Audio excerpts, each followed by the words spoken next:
All right, let's spend a little time talking with our friend Justin Hokanson about Auburn football coming up in 2021 and what's ahead in the Southeastern Conference. And Justin's got a great new gig that's happening now. Before we talk Auburn, tell us about On3 Sports and what you guys are doing from the Auburn front. Yeah, so we're launching Auburn Live, which will be launched the 2nd of August. So we'll be going at auburnlive.com. It's part of a brand new network called On3 Sports. So for the people that are familiar with the industry, Shannon Terry, the same guy that built Rivals, the same guy that built 24/7, is now kind of taking what he learned in building On3. And then there'll be team sites as a part of that. On3 will be a little different. You'll have more of a national college brand. Once they get all up and running, you'll have a news desk and you'll have reporters like Ivan Maisel and others a part of it. And then the database at On3 is going to be, over the next year, once it's launched, it's going to be spectacular. It's going to incorporate NIL stuff, NIL values. It's going to incorporate the ability for players to actually go in and adjust their profile, add content for themselves. So it'll just kind of be next gen in terms of the database and things like that. But Auburn Live is our site. Jeffrey Lee has left Rivals and is coming over. We started together at Rivals 10 years ago. So it's going to be a cool site. It's going to be a lot of fun. Yeah, that's that's familiar names for Auburn fans. So I'm sure that's a comfort level for the fans that follow the Auburn Tigers. So let's talk about this team. One thing that happened over the weekend, and you rarely want personal life to blend into football life, but Bo Nix, the quarterback, gets engaged over the weekend. This is a big year coming up for Bo, and he starts things off in his personal side, getting engaged. Tell me, do you think Bo Nix has been treated fairly by those of us behind the microphones the last 2 years, or do you think sometimes he gets a raw deal? No, I think he's been treated fairly. I mean, if anything, I would say he probably could have gone harder on him at times. I mean, I think Bo Nix is a good kid. I think we all see the talent that he has, and so I think that a lot of people have probably given him the benefit of the doubt at some point. Offensive line's had trouble. Gus's offense has become predictable. So if anything, I think that there's times where you've found other reasons to explain why he's struggled. But I think there's some things that he really, really needed to be accountable for in his game. And so hopefully a new staff will kind of be a fresh start for him. But there's a lot of little things that he needed to improve on and that he needs to get better at. So no, I think he's been treated pretty fairly for the hype and for what he had coming in. He didn't help himself game one beating Oregon the way he did. I mean, you do that and then you're thinking, well, how good is this going to be? And then it just kind of plateaued almost. I mean, he beat Alabama, but really other than that, it's been kind of flat. So no, I think the media has been pretty fair on him, and it's a big year for him. It's a big year for him. You got a little competition in there now with TJ Finley, at least somebody to make him think there's talent back there, which is a good thing.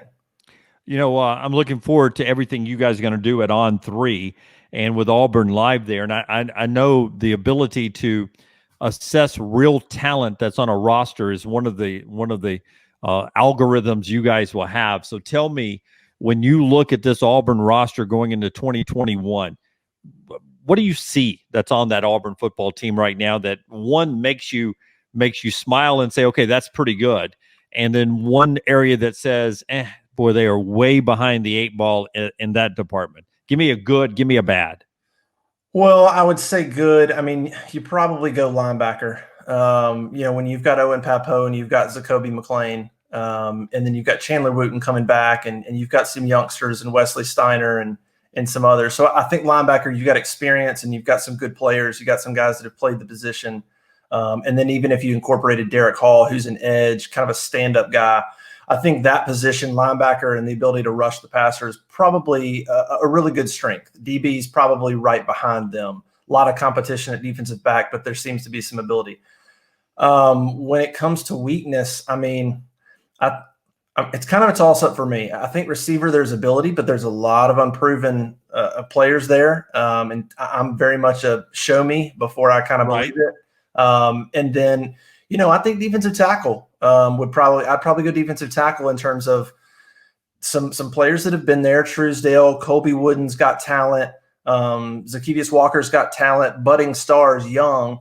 But yeah, Tony Fair coming in. What's he going to be from UAB? You've got Lee Hunter, the freshman. So defensive tackle, if you're not solid there in the SEC, you're in trouble. So to me, receiver and defensive tackle are kind of the two positions that I'm saying there's some players, but there's a lot of unknown to me. Boy, when you interned for us over a decade ago now in Birmingham radio, you would look at players returning, and you'd look at quarterback, offensive line, and you would say, boy, if you got an offensive line returning and a quarterback returning in a run game, you were going to do well in the SEC. It seems like in that decade that you've grown up, that everything has moved to the perimeter, right? And that I agree with you about Auburn and playmakers at receiver. On paper, it seems like they got some, but you got to see it happen.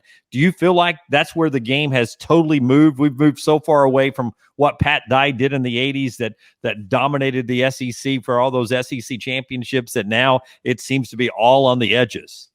Oh, no doubt. No doubt. I mean, the ability to spread the field and the concepts and everything that everybody's running, they realize that they can spread you out and just get one-on-ones, and it's hard to deal with, especially if you get the right kind of athlete. I mean, think about Jalen Waddle. I mean, was literally unguardable. I mean, him in space, you could not cover him. So I think that the ability to spread them out and then pick the athletes and get them in positions and then, develop the right passing schemes and stuff makes it just really, really hard. And then you've got all the schemes of offensive linemen, being able to get 3 yards downfield and it looks like a run and it's a pop pass. And I mean, it's just become incredibly difficult. I was thinking about defense just the other day. I remember, 15 years ago, thinking about 2004 when Auburn had the best scoring defense in the country. I think they were giving up maybe 7 points a game. That led the country. If you gave up today, I mean, if you give up 18, 19 points or less, you're a good defense. Like you're really good. I mean, if you can hold SEC opponents to like 20 a game, you're good. So it's crazy how much it's changed. You really don't even look at yards, and you just forget yards per game. Don't even look at it. Just look at points and maybe third downs and just the key stuff to try to get you off the field. Who cares about yards? I mean, it doesn't even matter anymore. Justin Hokanson is with us on 3 Sports Auburn Live as we talk a little bit about the SEC season coming up. Boy, I'm so excited for the Auburn fans that will get to make the trip to Happy Valley, because one of the circle games for me in college football every year is the night game whiteout at Penn State. And usually it is Ohio State or Michigan, somebody like that, that's coming to play a Big Ten game in. But they're doing it for Auburn this year, the big prime time game there on ABC. Do you like that game as much as I do? And are you excited about that matchup, Auburn at Penn State? Yeah, I mean, well, the matchup's awesome. I mean, you have to be excited about that. What a cool experience to have Auburn in Happy Valley. That's just one of those matchups when you're young and you still have NCAA football. You make up fun matchups to play because you'll never see it in person. That's right. That's kind of one that you do. And I think, look, if Auburn's going to go to Penn State, it's not a bad time. Penn State finished really strong last year, but they had their bumps in the road early. So they're certainly beatable, I think, for Auburn. They're better than Auburn, and at home they're going to be favored, but it's certainly a game where Auburn could go in there and be in the game in the third quarter and then see what happens. So yeah, that's an awesome game. It's an awesome opportunity for Bryan Harsin and that staff before they even get to SEC play to have an SEC experience. So that's pretty good for them to kind of get their feet wet. And it's, of course, nationally televised game, which is good for Auburn. I mean, a good showing for them, I think, would be huge, just to kind of show that, hey, this is what we're going to be all about with that staff. So yeah, I think it's a great thing all the way around for Auburn. And I keep talking to my Auburn friends about the schedule this year, and they talk about how brutal it is, and it is a tough schedule.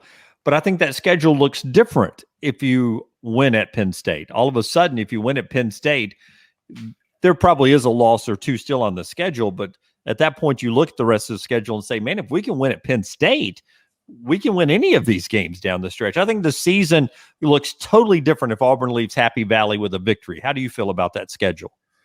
Yeah, that's fair. I mean, it's obviously a tough schedule, but there's a couple of games on there, Penn State or, maybe A&M or LSU that are the make or break games that they could win, that it's not outside of the realm of possibility that they win.